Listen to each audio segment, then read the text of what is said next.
কিন্তু ভাবলে না যৌবনটা দিল কে?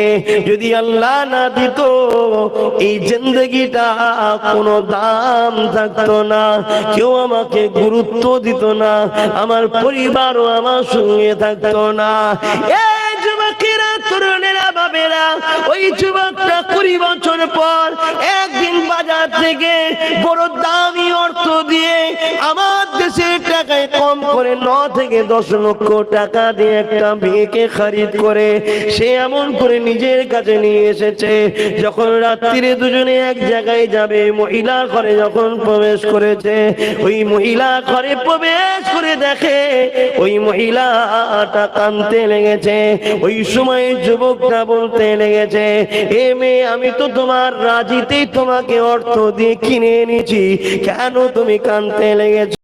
ওই মহিলাটা তখন বলে, হে আল্লাহ পাকের বান্দারে, আমি ইচ্ছা করে নিজের ইজ্জত বিক্রি করতে চাই না, গরিবী আমাকে এই দিকে টেনে এনেছে, আমি বড় ভয় করি আল্লাহকে, আল্লাহ নাফরমানি, আল্লাহ বিরোধী কাজ হবে, আমার বড় ভয় লাগছে, কিন্তু অভাব আমাকে দিকে টেনে এনেছে। এই কথাটা যখনই শুনেছে, ওই যুবকটার ভেতরে একটা হৃদয়ের মধ্যে পরিবর্তন শুরু হয়েছে।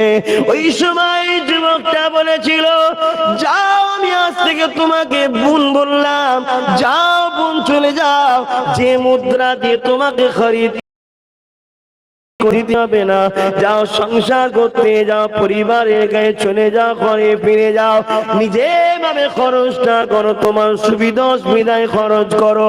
এই সময় এই যুবকটা বলে, বোন রে, আমার জন্য একটু দোয়া করো, আমি বড় খারাপ ছেলে, আমি বড় খারাপ ছেলে, আল্লাহ যেন আমায় ভালো করে।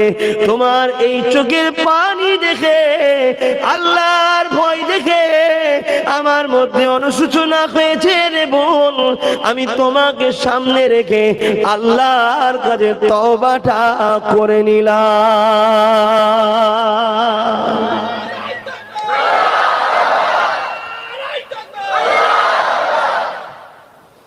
মেয়েটা চলে গেল।